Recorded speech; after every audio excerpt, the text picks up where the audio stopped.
बुद्ध एक सांझ बोल रहे थे। सम्राट सुनने आया था, सामने ही बैठा था और अपना पैर का अंगूठा हिला रहा था। बुद्ध ने बीच में ही बोलना बंद कर दिया और उस सम्राट के अंगूठे की तरफ गौर से देखने लगे। सम्राट सकुचाया, घबराया, बेचैन हुआ और भी लोग देखने लगे कि बात क्या है। बुद्ध के देखने को देखकर सम्राट ने जल्दी से अपना अंगूठा जो अब तक हिल रहा था उसे रोक लिया।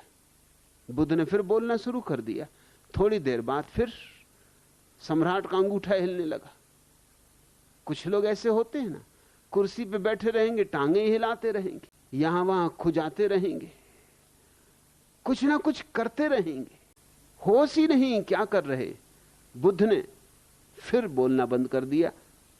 सम्राट को बेचैनी होने लगी। उसका वजीर भी पास बैठा है, उसकी रानी भी पास बैठी है। उनको भी लगा कि ये तो बड़ी भद्द की बात है।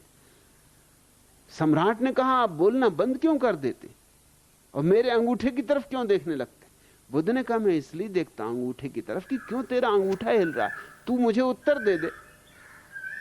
सम्राट ने कहा कि मुझे होश ही कहां, जब आप रुकते हो मेरे अंगूठे की तरफ देखते हैं तब मुझे ख्याल आता है कि अंगूठा हिल रहा है, तब मैं तत्क्षण रोक लेता हूं, फिर भूल जाता हूं, फिर अंगूठा हिलने लगता है। तो बुद्ध ने कहा, यह अंगूठा तेरा है या किसी और का? तेरा अंगूठा हिले और तुझे पता न चले, तब तो फिर किसी दिन तो किसी की गर्दन भी काट सकता है, क्योंकि तेरा हाथ है और तुझे पता न चले।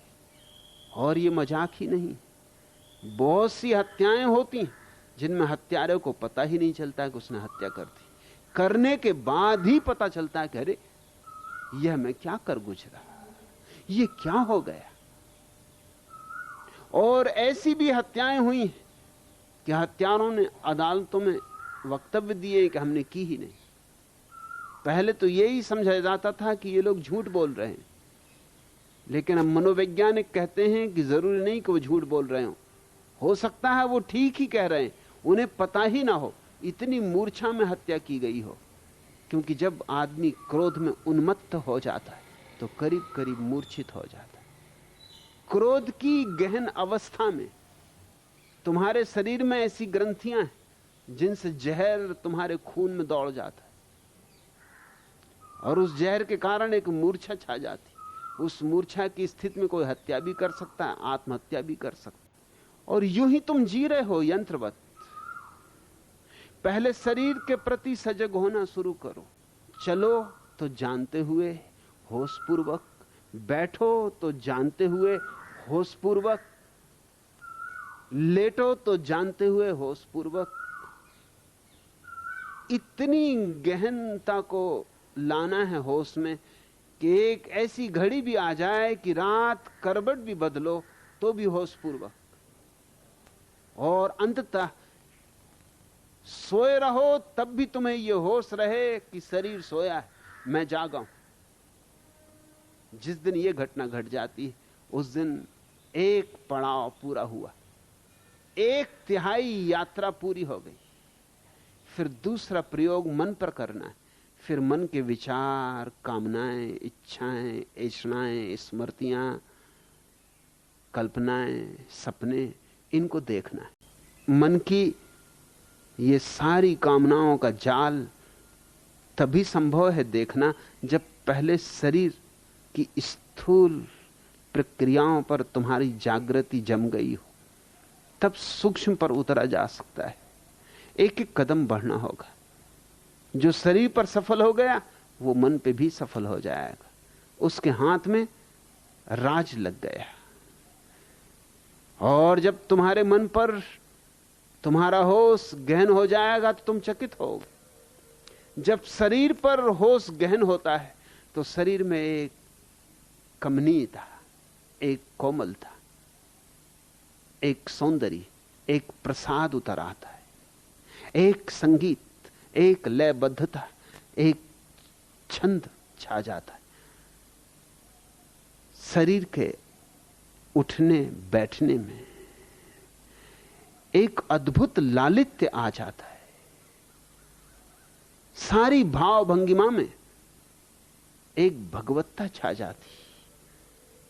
एक गहन शांति, एक मौन, एक उत्फुल्लता, रोए रोए में एक उत्सव। और जब मन पर बोध गहन हो जाता है तो वासनाएं, विचार अपने आप विदा हो जाते। लड़ना नहीं पड़ता। जो लड़ा वह तो हारा, जो जागा वह जीता। इस सूत्र को खूब याद कर लेना, जो लड़ा वह हारा। फिर तुम्हें यह कहना ही पड़ेगा, हजार बोछेर धोरे को तो नोदी प्रांतर बेरिए गेलाम। ए चोलार माने तोबू बोझा गेलो ना, आमी हारिए गेलाम, आमी हारिए गेलाम। हार गया, हार गया, बुरी तरह हार गया। हजारों वर्षों की यात्रा में कितने नदियां, कितने वन प्रांतर पार किए, फिर भी चलने का अर्थ पता ना लगा। हार गया, बुरी तरह हार गया। पराजय तुम्हारी गलत प्रक्रिया का परिणाम है। जो मन को जाग कर देखेगा उसका मन विदा हो जाता है। तुम जागे कि मन गया? जिस मात्रा में जागे उस मात्रा में मन गया। तुम अगर 10% जागे हो तो 90% मन होगा। तुम अगर 90% जाग गए तो 10% मन होगा। और तुम अगर 99% जाग गए तो 1% मन होगा।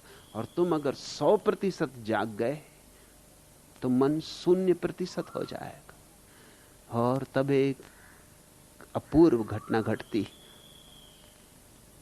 जैसे शरीर में एक प्रसाद छा जाता है, वैसे ही मन में एक अपूर्व आह्लाद, अकारण आनंद।